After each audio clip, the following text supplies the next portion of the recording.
Greetings, everyone. It is such a pleasure to be here and to help kick off Climate Forward 2021. I want to start by speaking directly from my heart. I'm an environmental scientist who has worked on issues related to the sustainability and quality of aquatic environments, lakes, streams, and oceans, and the organisms, bacteria, plankton, and fish who live in them for more than 4 decades. Studying them and teaching about them has been and is my passion, and it has been that for most of my life. But our world is at a crossroads, and the point of no return for some species and places, some may say. And that is not only for aquatic environments, but for ecosystems, biodiversity, and humanity's use of them. If we're to really make a change, to really listen to the voices of our youth, to work toward a sustainable planet, the time is now. The late Dana Meadows, who wrote Limits to Growth and was one of the first well-established systems ecologists, Dana once said, "If we believe that it's effectively over, that we are fatally flawed, that each of us is too small and helpless to do anything, then we should just give up. Then yes, it's over." But I don't believe that stuff at all, she said. I don't see myself or the people around me as fatally flawed. We are not helpless, and there is nothing wrong with us except for the strange belief that we are helpless and that there is something wrong with us. All we need to do is to stop letting that belief paralyze our minds, our hearts, and our souls. Today's conference is all about taking that step, about opening our minds to solutions and believing in ourselves. And I want to start with a big thank you to our hosts, the USC Wrigley Institute for Environmental Studies, the USC Dornsife Center for the Political Future, and GROW at Annenberg. They've done a terrific job bringing together thoughtful, creative leaders to look at climate change issues. And I want to acknowledge their partners as well. The USC Staff Assembly Environment and Safety Committee, the Office of Sustainability, the USC Dornsife Environmental Studies Program, and the Unruh Associates. We all know that a conference like this does not just come together overnight. It takes dedication and passion of many people in many places, and their excellent work is a gift to us. This 4-day conference will cover 4 different policy areas, with each day taking a new focus. These areas range from social justice to business, and from communication to politics. We're going to tackle complex, thought-provoking questions like, is access to clean air and water a human rights issue? What is the role of business in contributing to climate change and in mitigating it? Why are red and blue states seeing climate change differently? And how should Southern California move forward on climate change issues? Our panelists will share exciting new ideas and help us see these questions in a fresh and nuanced light. I know we are all looking forward to the insights that will come from these 4 days together and continuing these conversations well after this time in our own communities. As president of USC, I often talk about sustainability and climate change issues and how the USC community is embracing the importance of working towards solutions. And I know, and we know, that it's going to take everyone working together to find these grand challenge solutions and to chart a more sustainable, equitable, strategic path forward. But we all need hope. And for me, that hope comes from the commitment and the drive that I see every single day at USC. I see it strongly and passionately among our students, our staff, our faculty, and our neighbors. And I see it in the meaningful conferences like the one we're gathering for this week. These discussions are really important, and they keep us engaged and informed, and they keep climate change front and center in our conversations. I want to thank you all for being here and being part of that solution. I hope you all enjoy and are stimulated by this conference, and I know that we will continue to fight on together. Thank you. Hello and welcome here to the Center for the Political Futures discussion today, which we're calling, we got a little clever, Words That Work, Red States and Climate Change. And joining us, I'm going to do a few introductions, then we're going to discuss a few relevant topics, and then we have time if you use the magic Q&A box to take a few of your questions. I'm Mike Murphy, co-director of the Center for the Political Future here at USC, and I am delighted and intimidated by the panel. These are the experts call, so we're really lucky to have a great panel here. Now I'm going to start with somebody I'm going to call the Mysterian here because he hasn't quite joined, but Congressman Garrett Graves of Louisiana's 6th District. Oh, here he is. Hi, Garrett. Perfect timing, man. He's a Republican member of Congress. He's the ranking member for the new Select Committee on the Climate Crisis, and he serves on the House Natural Resources Committee. And even more impressive than that, before being elected to Congress, I believe in 2016, am I right about that, Congressman? 14. Recently, few terms, he was a key staff member on many of the committees that really make the policy on both the Republican side. I think he advised some Dems too over on the Senate. So somebody really knows how this thing works. We also have Katherine Hayhoe, who is another accomplished, incredible atmospheric scientist and expert on climate change, why it matters to us here and now, quite famous as a hugely effective communicator on climate change. She is the political science endowed professor in public policy and public law at Texas Tech and co-directs their climate center. You also might recognize her because she hosts the PBS digital series Global Weirding. And I should be on that. And she has been named one of Time Magazine's 100 most influential people and a United Nations champion of the environment. Beena Venkatraman is a journalist and editorial page editor at the Boston Globe and a longtime author and science policy expert. She was a senior advisor for climate change innovation, one of my favorite topics, in the Obama administration, where she worked on partnerships to prepare for climate disasters and declassify data that would be useful for global development.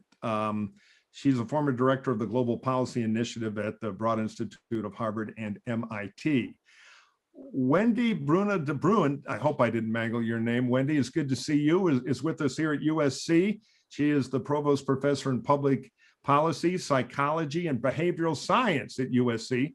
Her research focuses on the psychology of judgment and decision-making, as well as risk perception and communication. She's published, get this, more than 130 peer-reviewed papers on topics including nature, climate change, and climatic change. She's worked with the UK Met Office, United Nations Foundation, and electricity providers to improve their communication about climate change and sustainability. She's also an expert on public opinion research.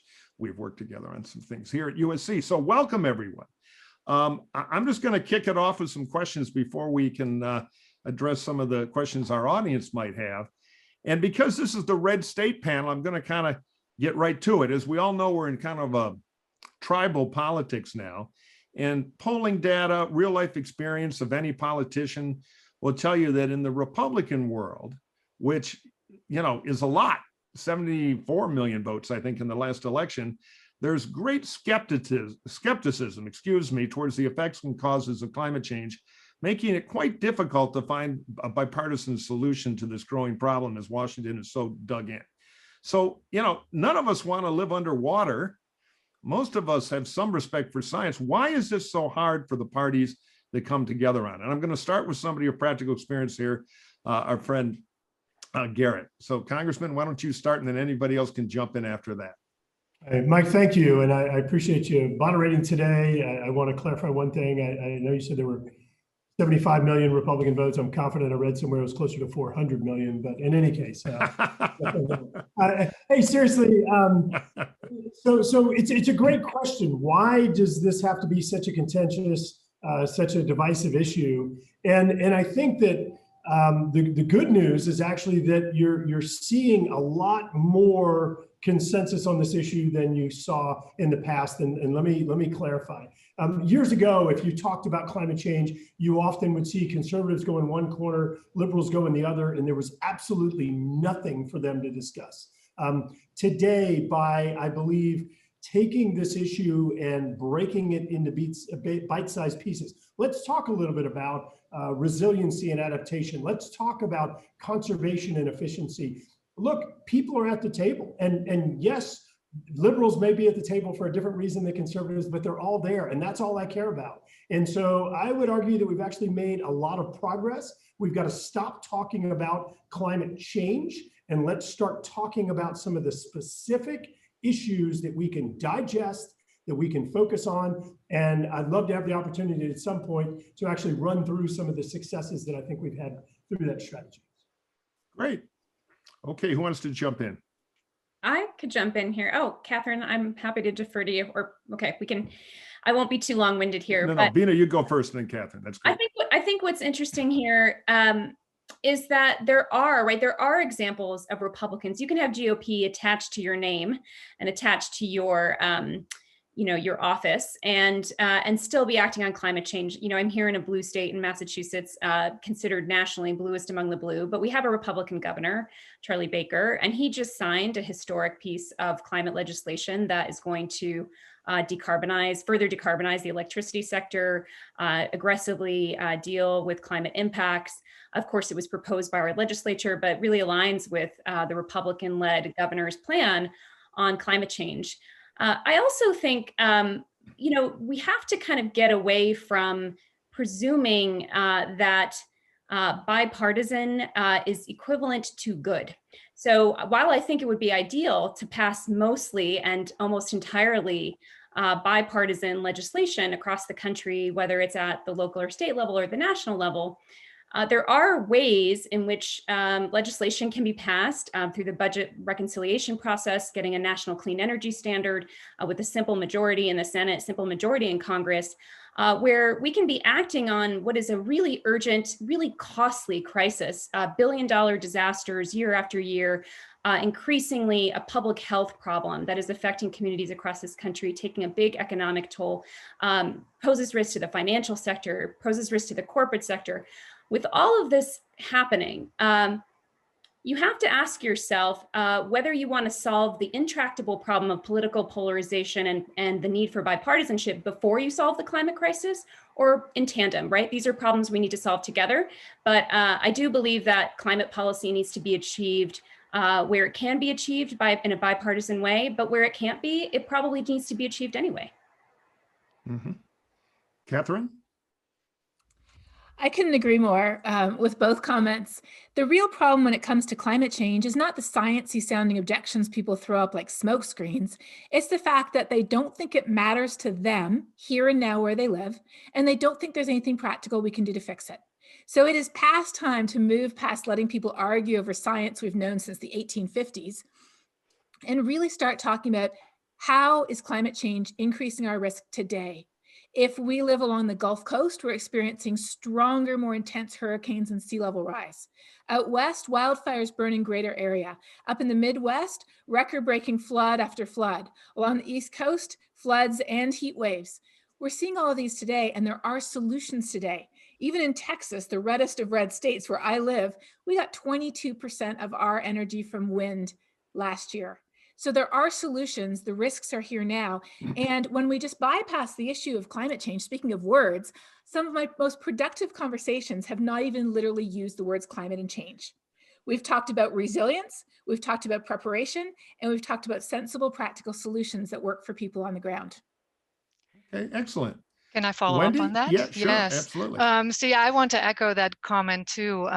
The issue is that there's a lot of science communication about climate change. Words have been used that are, specific to climate scientists, but not necessarily well known to members of the general public or people of other fields who are not experts in climate science.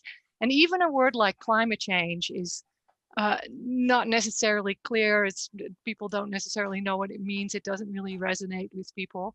But weather is something that we all observe.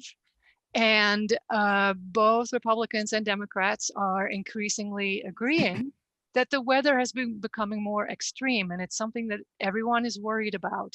And so coming together on the concept of extreme weather and what we can do about that, I think is an important way to word the issue at hand.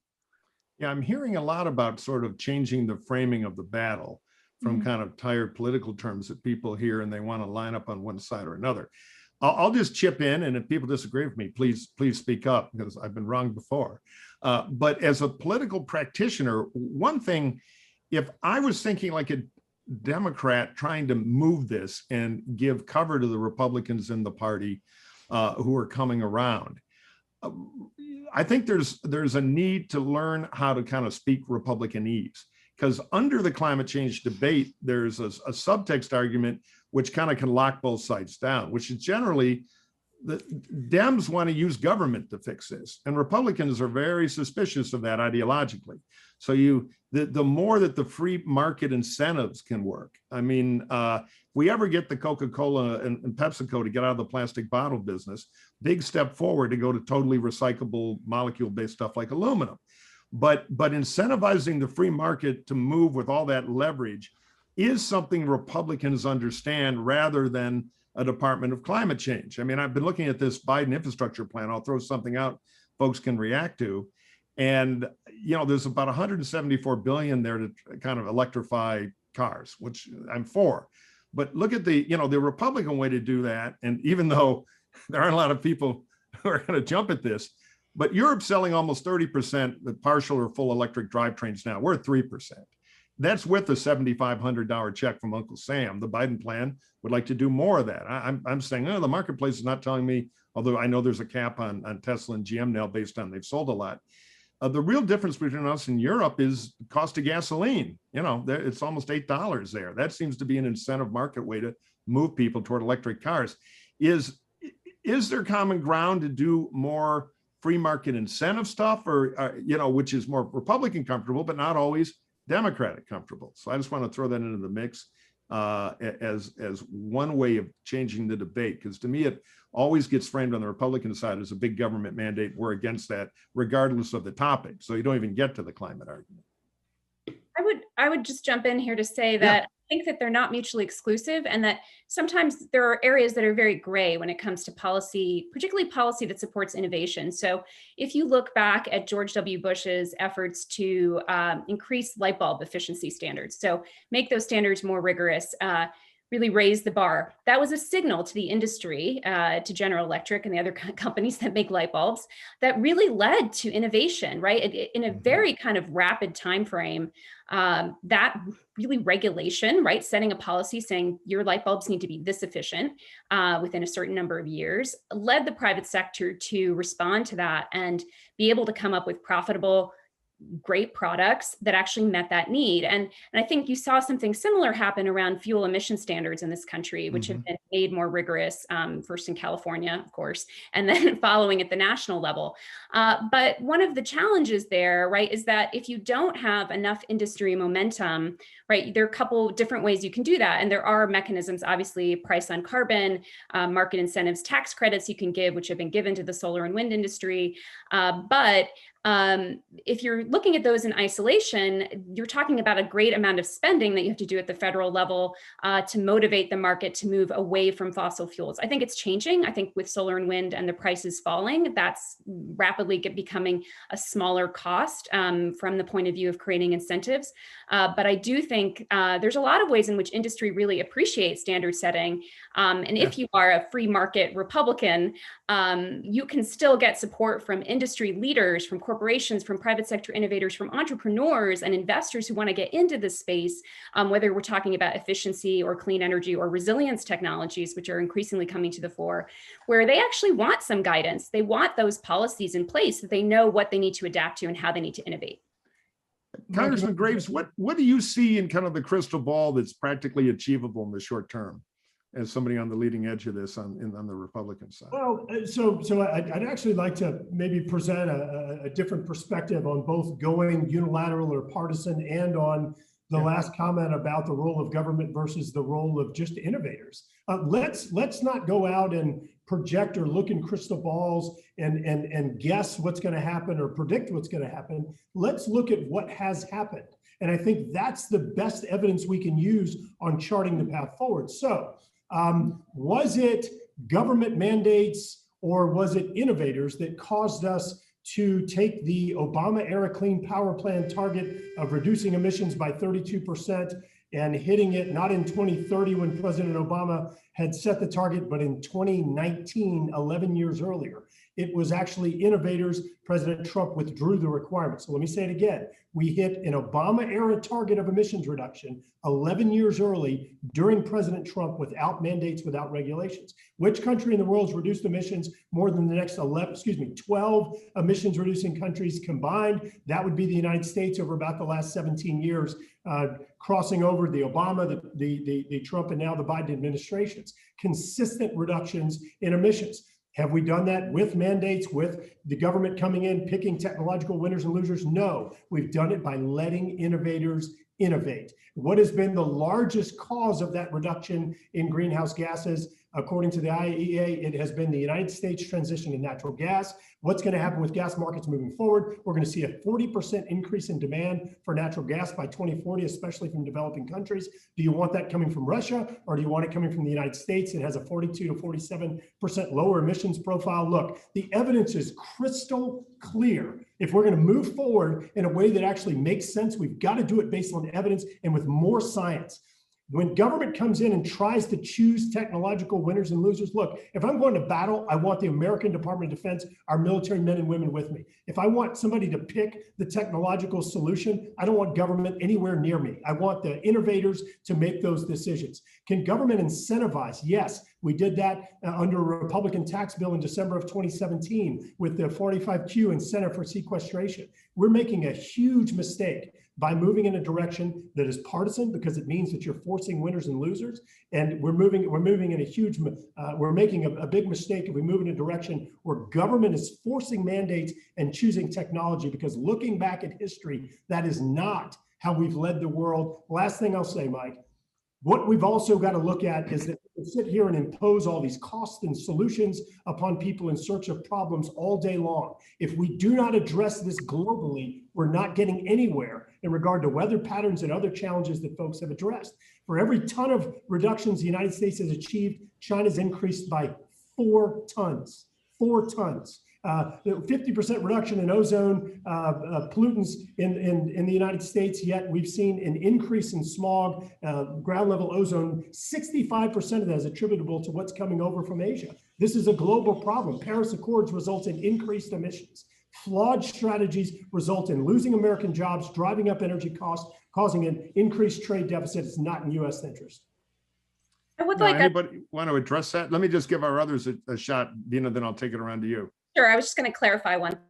Yeah, go ahead. Clarification, I'm always for. The clarification I was just going to make was that when President George W. Bush put in place light bulb efficiency standards, when President Obama put in place fuel emission standards or the Clean Power Plan, those were not picking winners and losers. Those are setting a standard that is for a certain level of efficiency that then the industry can innovate around. And I've talked to countless private sector leaders who found that those standards were helpful, and they're not about picking winners and losers. So I think there's just a distinction between the two different areas. A partisan solution that was actually done by Congress, not Bush. I helped write the law, and it was a bipartisan solution based on a technology that was already widely accepted and in place, not something that was hypothetical. But we got to a win in a bipartisan basis, which I think is what we're trying to bottle and do more of. Anybody else comment? And then I'm going to ask you my friend Jeb Bush's favorite question on any topic. Okay. I just Go want ahead, to emphasize this absolutely is a global problem, and the United States is responsible for 29% of it. Climate change is due to cumulative carbon emissions, and the United States has produced twice as much of those as China.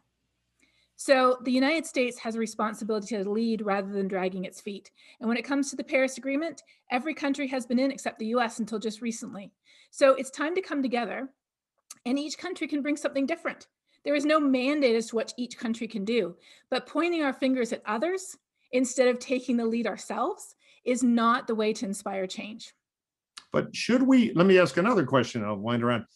Is it a good idea for policymakers to start linking China-specific policies like trade, where we're in the middle of an evolution in our relationship, to climate goals. There's been a lot of talk about that. Because I understand the argument that we should lead, but it's a legitimate argument too, I think, to say the Chinese can do more. Now I hear what I've read, and I'm not the expert you all are, they are improving, but the pace of improvement could always increase. What should policymakers do about that who are worried about China? And then I'll have one more question on this. So again, global issue. It's global greenhouse gas concentrations. Number one, under Paris Accords, it results in a net increase in emissions. Let me say that again. Paris Accords codifies an increase in global emissions. What are we celebrating? That's going in the wrong direction. And yes, Katherine, you are correct that the United States has been one of the top emitters under the Paris Accords. And now that we understand this and know better, this allows for China to surpass the United States, increase emissions by another 50% through 2030, during the period in which we know better. As China's out there right now saying that they're a rival to the US, yet under the Paris Accords trying to sneak in as a developing country. The reason that you mentioned US leadership, look, let me be clear on this. The United States is leading today. We're leading the world in reducing emissions. It's our technologies, it's our investments, which are more than every other country in the world in energy research and development, that is resulting in these efficiency, conservation, and new technologies.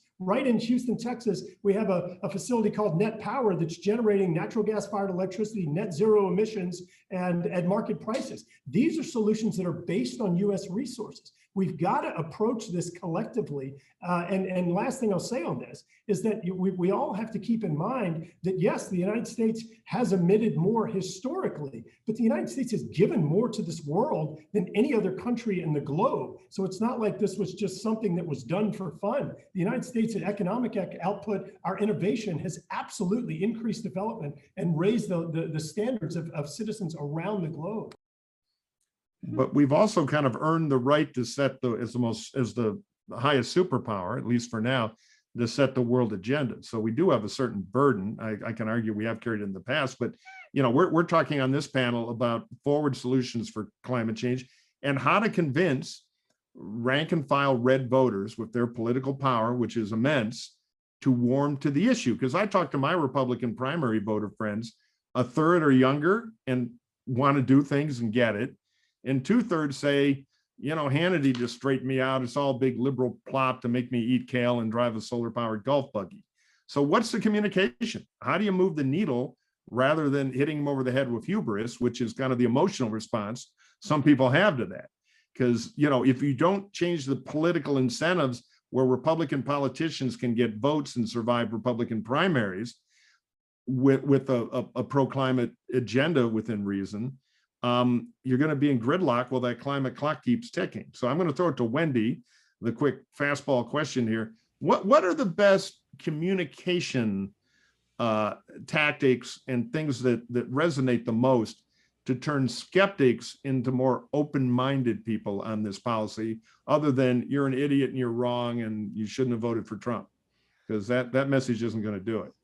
Well, so the first thing I want to say to that there's a lot of worry among climate scientists and people who are concerned about climate change. How can they convince the skeptics, and what can they say to change the skeptics' minds? And forgetting all about people who are already worried about climate change, which is the majority of people, even in the United States.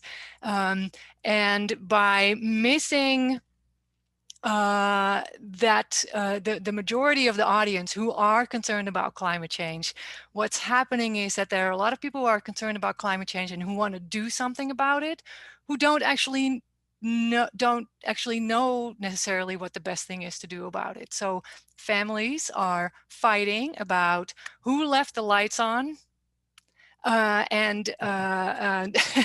This sounds familiar to some people probably. My father back in Detroit used to always yell at me as I went down the stairs, "What, are you working for the Edison?" Exactly. The local power company. He was obsessed with light switches. And this is a common thing. And the thing is, it's of course a very good idea to leave, to turn off the lights if you leave the room. But if you want to conserve energy in your home, there are other things that you can do that will save a lot more energy, for example, and reduce your emissions. And that is to blast the air conditioner less, for example, or to use the dryer less, or to switch to more energy efficient appliances. And the same thing with food choices. So as individuals, one of the biggest impact on our personal carbon footprint is what we eat. And people who are concerned about climate change, when they make food choices and think about climate change, they worry about the packaging we find in our surveys. So they want to choose food that has less packaging. And it's a good idea to reduce packaging, but the food choice that has the biggest effect on your carbon footprint is how much meat you eat. And if you can reduce your meat consumption a little bit, that can make a big difference in your carbon footprint. So we worry a lot about convincing the climate skeptics, but we forget all about the people who are already concerned about climate change and are not communicating well to them. That's the first point I want to make. Then your question about the climate skeptics, if you want to have effective communications with people who are skeptical about climate change, then of course I should say yelling at people doesn't help. Telling them that they're stupid, also not very effective. Instead try to focus on what people are worried about. Most people are seeing that the weather is becoming more extreme, and they are worried about that. So that would be one way to start the communication. Excellent. Bina, you're in the communications business there as an editorial page editor and climate expert. What's your take on the sort of messaging? Well, one theme I'm hearing a lot is kind of micro messages, turn out the lights, run an energy efficient light. But one of the biggest things is agriculture. And boy, that is a hard one to move just because it has all this cultural connection. You go to the average Republican primary voter and tell them eating a hamburger is a problem. Even though the math kind of backs that up. I got a neighbor who has a Tesla and they love it. You know, it runs on electricity and a little bit of smugness, but they're growing meat every damn weekend, tons of it. You know, it's delicious, great barbecue. So this is another one where it hits the culture. How do you communicate this stuff? How do you move people? Because if you move people, you move politicians. Well, I love the way you phrase that, runs on smugness. I used to, we've written headlines before that say, is it the Prius driver or the pious driver? So I think one thing that we know doesn't work is scolding people and shaming people, right? That tends to not work. There's a certain degree to which within the context of a subculture or a community, we're setting social norms where it would indicate that we're doing something shameful if you went outside the norm, like, smoking indoors these days is not inside the norm of a lot of cultural groups. Right. And so there is a sense in which a shared norm that triggers some amount of shame might work and has been proven to work in the social science. But I would say in general, that's not the way to go about talking about this problem, not even maybe the way to go about solving it, right? So if you eat a burger now and then, enjoy a burger now and then, which I have to confess I do despite being raised by vegetarians, that doesn't mean that you're an evildoer and can't be part of the climate solution. So I think that's a really important thing for us to emphasize. And I have to give a plug for Katherine's incredible TED Talk here, because she gave a wonderful TED Talk about the most important thing you can do about solving climate change. And it's one I've showed to my courses at MIT about communicating science. It's one that I think about a lot. And it's about talking to the people you know and getting the message in groups that you know, where you have trust and where you can actually, influence the norm, influence people's behavior. And there's also an excellent book about behavioral contagion out from a Princeton economist on this topic as well, influencing people by the way you act and behave. I also have to just say, from my own work, from the book I wrote, The Optimist Telescope, I think we have to take the lens out a little bit further from the issue of communication. So communication assumes we have a scientific finding. It's about climate change and how it's going to affect your family. It's how it's going to affect your farm. And let me tell you that information, and you should receive that information, and then you should make certain decisions, right? You should plan better for your future. You should vote a certain way. You should eat a certain way, right? That kind of communication style and approach really discounts a lot of what Wendy's talked about and what she works on in her work as a psychologist, which is to say that people don't make decisions based on information alone. People make decisions based on their values. They make decisions based on their emotions, based on biases, based on cultural norms that surround them.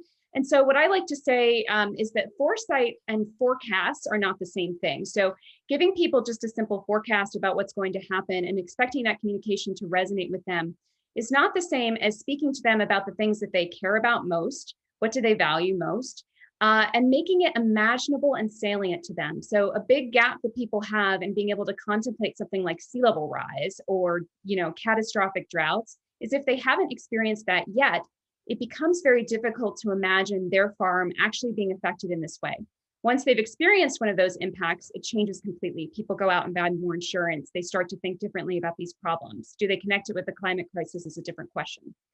But I think a lot of what we need to do is bridge that imagination gap, which is about more than information. It's about helping people see and feel these impacts, helping them think about historical examples. Did their grandparents tell them stories about the Dust Bowl? I know a farmer in Kansas who talked to me a lot about his father's experience in the Dust Bowl as a farmer and how that influenced his thinking about the long-term impacts of climate change.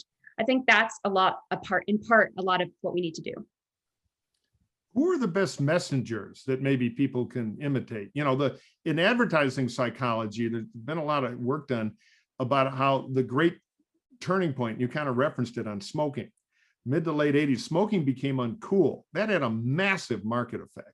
I mean, that was something that wasn't really orchestrated by politicians, although public health advocates were part of it, the label law, but it was a huge shift. And it just kind of happened over 5 or 6 years. What messengers, and Katherine, I'll go to you, do you think resonate the most? Because when AOC, I'm pro climate change, I believe in science. I'm for a gas tax, rare among Republicans. I'll never be elected to office because I'll get clipped in a primary, but I like changing the cost of gas, as I mentioned before, to incentivize people rather than paying them. But when I'm yelled at by AOC about this in the morning, I find myself revving the engine on my gas guzzling car on the way to work that morning. This is an emotional response. So if hectoring by politicians doesn't work, and I'm still trying to make up with my neighbor with the Tesla so I can get invited to the barbecues again. Who are the kind of people who have that? Is it celebrities and pop culture? What's the code here, Katherine, to try to amplify this and to start moving people? Well, guilt tripping people and waving judgy fingers doesn't really help no matter who's doing it. I had to laugh at your story because I can do you one better. I was at a meeting with Christian leaders a number of years ago talking about how we could reach out to and engage with the Christian community. And by mid-afternoon, one man who lived in a Catholic community had had enough. And he just leaned across the table, pounded his fists and said, "The answer is simple. You just tell everyone that driving is a sin. Every time you turn on your car, you're sinning." And my reaction was, oh, really? So when I came here, that was a sin. I live in an area without public transportation. Going to church is a sin. Taking my child to the doctor is a sin. By the time I got through all this list of, oh, so this is a sin, I just wanted to go out and find the biggest Hummer I could and drive circles around him going, sinning, I'm sinning. So that type of messaging doesn't work with any of us. Right. It just makes us resentful and being blamed as if living our lives is something wrong. The best way to talk about this is beginning with something that we share and we have in common, talking about how it's affected and what we can do to be part of the solution in a positive way. And the best messenger, if I could, is the messenger with whom we have the most in common. It turns out that friends and family are the most effective people to help change our social norms, which is exactly what you're talking about. Our social norms are our understanding of what's the right way for the world to be. And our social norms have changed radically over time. It used to be perfectly acceptable to take your chamber pot and throw it out the window. That is not acceptable these days. Those social norms have changed. It used to be acceptable to smoke on an airplane. It is not. Those social norms have changed. How do they change? By hearing and seeing other people saying things and doing things differently. And that is why every single one of us, we are the most effective messengers. Congressman, question for you as somebody living in the practical world of politics. When you're back home in your district in Baton Rouge, you're doing a town hall, and you're kind of getting the hairy eyeball from the back of the row from somebody who's a rock rib Republican primary voter and worries you might be straying a little bit from the catechism on this climate thing as a bunch of liberal snowflakes getting all worked up about nothing. and they come up to you. You have to talk to them as a Paul. You want to straighten them out, but you don't want to hector them because you don't want primaries. How do you navigate it? You talked earlier about kind of meeting people where they are and what are the right words. Bina talked about how you talk to people about experiences that they've had before. Wendy talked about some of the things that individuals can do. And Wendy, for the record, I haven't had a piece of meat in 30 years and I have 2 electric vehicles, not 1, 2. Now, don't let that get out in the primary. I'll tell you as a consultant. Tell them about 1. It's fact. It's fact. That's great. So look, I think that you let me go back to the first thing. We've got to meet people where they are. I'm a conservative Republican. I believe in climate change. I believe that we have got to act with urgency. And so we talked earlier about not having these 100,000-foot level, climate change discussions, instead breaking it up into pieces. So being able to explain to people, just as I said before, do you know which country is leading the world in emissions reduction? The United States. Do you know which country is leading the world in innovation and R&D? The United States. Do you know which country has in the last 3 years under a Republican Congress and a Republican administration made the biggest policy changes and investment in resiliency ever? The United States. And so, talking about issues that first of all, from the terms that people understand, let me give you one other example. President Trump, some of the things that he did that he was well known for, going through and cutting regulation. And improving the efficiency of the regulatory environment and compliance. The tax bill that we did in 2017 to help to improve the competitiveness of the U.S. workforce on a global level. Number 3 is that the president came in and had this big trade agenda. I want free and fair trade agreements, fair, to give a level playing field to the United States. I can come in and say on top of that, hey, we've got these initiatives we're working on to help improve the efficiency and conservation of electricity, to reduce the cost of your factory building widgets, of your cost to heat and cool your home, of the cost of driving your car or truck or 18-wheeler, whatever it is, getting these products to market. And so I can talk to people in ways that really resonates with them. It's consistent with this agenda of efficiency, cutting red tape, leveling the playing field by reducing energy cost and consumption. But you know what else it does? If I'm talking to liberals, hey, we've got a strategy that's going to reduce emissions, increase renewable energy technologies. I mean, I'm talking about the same stuff. It's just the words that we use to connect with people. And as Bina said, just really making it personal and resonating with experiences that folks have had. Anybody want to address that? If not, I've got another question. I've done some political work in Europe, and some of my quite savvy French conservative friends always pull me inside and they say, why do you guys hate nukes so much? The new Gen 3, Gen 4 technology is inherently so much safer. We're doing it here. They always like to prod me and say, your most nuclear state is Vermont, which is perceived as a super green place. Why do you think that's not being discussed as part of the solution? Because I can see an argument, nukes are American jobs that pay well, nukes are energy efficient, and nukes don't create greenhouse gases, except during the production chain to build the components, which is much smaller. What's the problem? Oh, yes, Congressman. I'm going to run and go do a vote real quick. I'm going to do it as quickly as possible and try and get back. Absolutely. All right, cool. I can actually tell you, though, that there is new modular nuclear technology going online right now. Idaho National Labs has partnered with Utah to put up new technology that's a lot more affordable. Because up until now, the only new nuclear plant they tried to build in the US in the Carolinas was so expensive that one headline was like, they literally paid, I forget how much it was, like $9 billion to dig a hole in the ground and fill it back up again. So old technology has not been cost effective, but they are pursuing new technology, such as these tiny little modular reactors, which are a lot easier, a lot more affordable, and if carefully positioned, also a lot safer than traditional nuclear. Though I agree with all that, but one of the problems has been they're very hard to permit. So it's one-off, large planning cycles. And it strikes me, just like on the right, they have reflexive political refusal on some things. On the left, there's this reflexive thing about nuclear power. Or am I wrong? Is there more enthusiasm now in the climate world for that than not? Because I think if a president said, we're going to build a dozen of them, standard design, the modern type, some of the cost and regulatory stuff would be a lot easier and might pencil better. It just seems like a blind spot to me, but then, I may be missing something. I think it's a combination of factors. That I think, it'd be wrong to say there isn't a political element of this and that there aren't, environmentalists who kind of remain opposed to nuclear as a matter of principle. But there are, in fact, cost issues Katherine raised that potentially new technology can help us get around. There are legitimate questions around long-term waste, and particularly in this country where we have no plan for long-term waste. So what I would love to see is nuclear remain part of the conversation, along with conversations about transmission that really don't happen enough, because part of what we're talking about is how to distribute renewable energy that people think of as intermittent, but making it widely available where it's needed, when it's needed, and talk more about storage and put those things together as a picture, right? I think people tend to reduce these problems and say we need X, Y, and Z source of things that we need to burn or explode or have turn in a certain direction in order to have energy, instead of thinking about it from the perspective of a holistic infrastructure that supports our energy.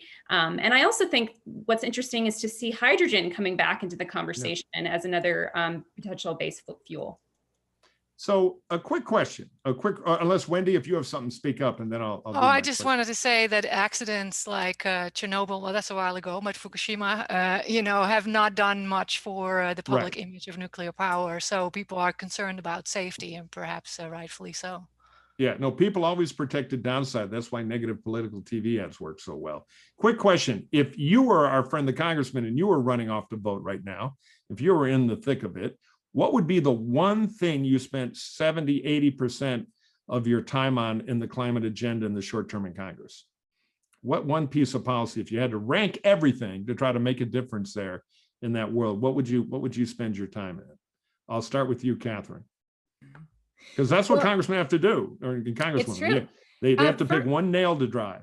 First of all, I would make sure that climate risks and climate solutions were incorporated into everything we were talking about with the Department of Defense, the Department of Transportation, the Department of Commerce, the Department of Education, the Department of State.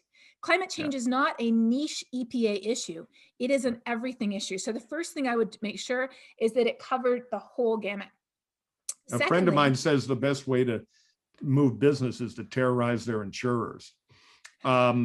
Bina, how about you? And we're land on Wendy. We're going to elect you all to Congress. Okay, I'm going to kind of cheat and say that my answer, if I were being really practical right now, would be to make sure that the National Clean Electricity Standard, which is part of the infrastructure bill that Biden and Harris have put forward, gets enough support to pass, because that basically sets standards for the electricity sector to make sure the electricity sector can decarbonize on this calendar it needs to make sure we avoid the worst climate impacts, or give us a chance of doing that. But I think just from a point of view of like what I think is really interesting and could potentially move mountains, I would be very interested in thinking about how you pass policy for the financial sector, including insurers, to think about requiring climate risk and looking at long-range climate impacts, as well as climate savings from avoiding climate disasters and from benefits to public health of reducing pollution. Right. Wendy, welcome to Congress. I'm going to build on things that Bina and Katherine both have mentioned, and that is, changing behavior is not just about effective communication and what you say, but it's also about how you change the choice environment, the environment in which people choose what they do and whether the behavior is sustainable or not. And so I would like it to be a standard consideration in every policy to think about how we can change our society so that the green option is always the default. So that you don't even have to think about what you eat, what car you drive, or how you get to work, so that it becomes easier to just choose what is the environmentally friendly option. Excellent. You'd all make impressive members of Congress. I think you have a sharp view of what to do. They don't always, let me tell you.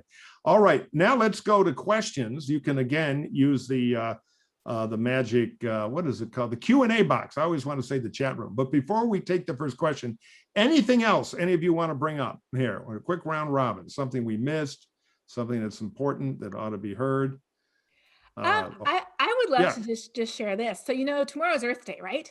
And we often think of caring about the earth as a niche issue. You know, environmentalists care about it, environmentalists take care of it, and the rest of us wish them well.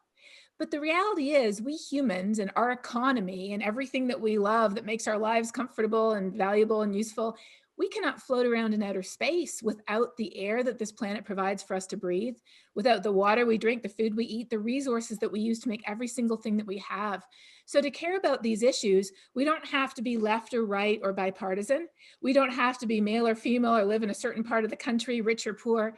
We only have to be one thing, and that is a human living on this planet. Every single one of us is already that, which means we're the perfect person to care. And if we don't think we care, it's simply because we have not yet connected the dots between what is already at the very top of our priority list today, whoever we are, and how climate change directly affects every single one of those things, whether it's our child, national security, our job, the safety of our home, or more. Yeah, no, I think it's a good argument. I'd much rather talk to voters in the Los Angeles basin where I live about our epidemic of child asthma, because we haven't provided free electricity at the ports for those ships to tie up to, and they grind out tremendous amount of CO2. I'm going to start the first question here. We have a couple. Oh, you're all telling me you can't run for Congress. Oh, you can. We'll figure it out. I'm Canadian. Yeah, well. I'm Dutch. Okay. Bina, what's your excuse? I'm too unfiltered. I say what I think too much. Not good political trait. All you got to do is win a Democratic primaries. Massachusetts, find you the right district. Okay. Carbon taxes. We got some stuff about that. So let me find a good quick question here. This is from Elizabeth Fenner. I agree the best policy has a specific focus, like the standards and the tech to change light bulbs. And then I can't read it all for time, but a carbon tax does the trick. It spurs innovation, disincentivizes polluting technology, and dividend-based is very popular and fair. Can panelists support a cash to households carbon tax? Okay. Well, look, I'm from Canada, and that's exactly what we have. We have a price on carbon that's going to be ratcheting up $15 a year until it reaches a cost that is actually effective to help meet the Paris targets. And here in the US, if people aren't aware, there are bipartisan climate solutions caucuses in both the House and the Senate. And there is an organization called the Climate Leadership Council that includes very big corporations, including the auto manufacturers and some oil and gas companies, that at least on paper supports carbon pricing. So if you're looking for something that provides carrots and sticks, that cuts across the entire economy at one shot, and something that is already implemented in over 60 countries around the world, that is definitely an option. Wendy, Bina, anything on carbon taxes or that concept? I'm for fading in a gas tax, $1 a year for 5 years with vouchers for the working poor, simply because I want to move people to electrification through the market, not by trying to bribe them for 10 grand. It's not working now. But anyway, I'll go on for hours about that, bore everybody. What do you think about the politics of carbon taxes and the policy merits?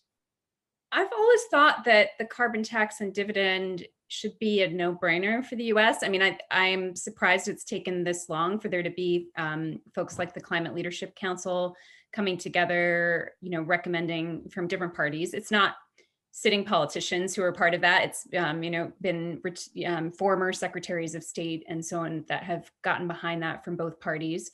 But it just seems very practical to me as a way of doing this through the market. And as Katherine mentioned, there are other countries, there are other jurisdictions that have tried this approach. I think that the way the question is framed comes from a point of view that perhaps I don't necessarily hold, which is that there's only one policy solution and one policy design that can get us to reducing emissions effectively. I think there are some that are more ideal from a practical point of view, like they would just send the right message to the marketplace and it would be efficient in terms of getting this done through the free markets, through somewhat free markets. No such thing as a real free market in this world that we live in right now. But they seem less pragmatic when you start to look at the politics of actually moving this forward, though that could change. So I would just say, things like renewable portfolio standards, like the National Clean Electricity Standards, cap and trade, right? Like there are all these different kinds of approaches to doing that same thing, which is cutting emissions on a rapid calendar. Wendy, does carbon tax or that suite of ideas, do they communicate well, or do people hear tax and freak out? Wendy, you froze on my screen for a minute. Can you hear me? I'm here. Okay. Yeah, psychologists have long shown that taxes are a negative, have a negative connotation to especially Republicans maybe, but people don't like them. But you could implement them also by, rather than making the what you want to discourage, making that more expensive, you could also implement them by making what you want to encourage cheaper. And so it's a matter of framing here, but that way you might move people's behavior without creating resistance. Excellent. All right, I'm scanning questions here. We have time for 2 quick ones. Somebody's mad at Trump for using China virus. I think that's a little off topic, but that doesn't really solve Chinese coal power. The cultural differences. Let's see here. From Sydney Robles, many American multinational firms continue to contribute to increased greenhouse gas emissions and pollution abroad through their investment in foreign production chains or in states with minimal environmental regulations. What responsibility does the United States have to regulate the actions of American companies abroad when they contribute to climate change? My reaction, this reminds me of when city councils used to pass nuclear-free zones to ban the Soviets from ever bombing them, because global commerce is kind of a complicated thing, and I'm not sure by hobbling a supply chain you're going to eliminate it at the other end because others will buy the production. But am I wrong? What do we think about using government power to control supply chains with a climate point of view on U.S. multinationals? Anybody? I feel the enthusiasm for the idea. Oh, well, I was going to say this isn't quite the same, but I think the EU, and people can correct me here because the latest on this may not be what I'm about to say, but at least at some point in the recent past, this was true. So let me just give that caveat. Was contemplating, right, a tariff-based approach to goods based on their climate impact. And so I think there is a way in which, either groups of nations or nations could look at policies like this. I don't know, in terms of like an efficient approach to addressing emissions caused by companies, whether it makes sense to do it from policy directed at the corporations themselves, or whether it makes sense to do it based on policies around emissions within those particular countries. Just from a practical point of view, it seems messy, but I'm saying that just on sort of like a gut reaction to the question, not with having deeply studied it. Okay. Congressman, thank you for coming back. We're just about to wrap up, but I'll give you, we had a couple questions. I read one of them about the wisdom of carbon taxes to incentivize change over time. What's your take on that as somebody who is in the middle of that political discussion in Congress? Sure.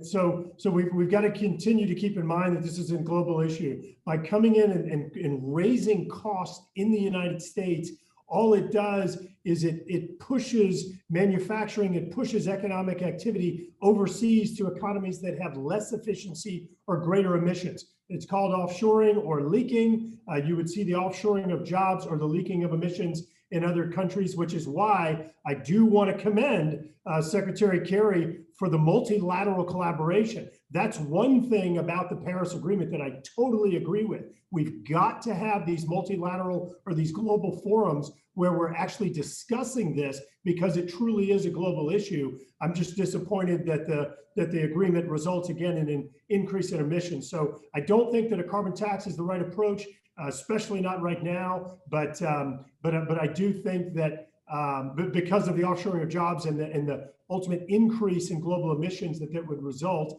moving it from a less efficient, moving it to a less efficient economy to a more efficient economy like the United States. Excellent. Okay, we are out of time, so I'm going to finish. And I apologize. I hear tax and I have a lung spasm as a lifelong Republican, but and this is not red wine to whoever just tweeted me. I apologize for the plastic bottle. It should be aluminum. I pay more for that. All right, so let's go around and let people know where they can follow you, Twitter, website, how they can see that TED Talk, Katherine. Let's start, Wendy, with you.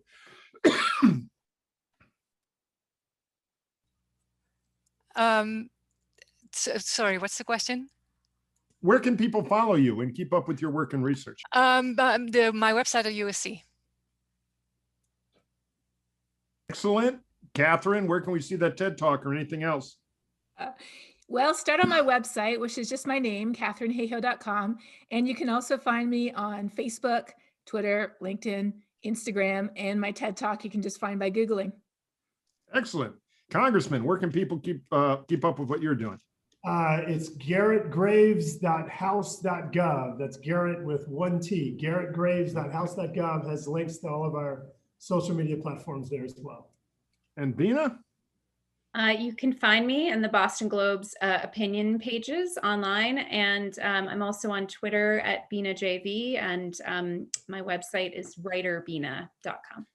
Excellent. Well, thank all of you for a wonderful discussion and giving us your time today and your thoughts. I learned a lot, and all of us here at the USC Center for Political Future appreciate it. Thank you, everybody, and thanks for tuning in. Thank you.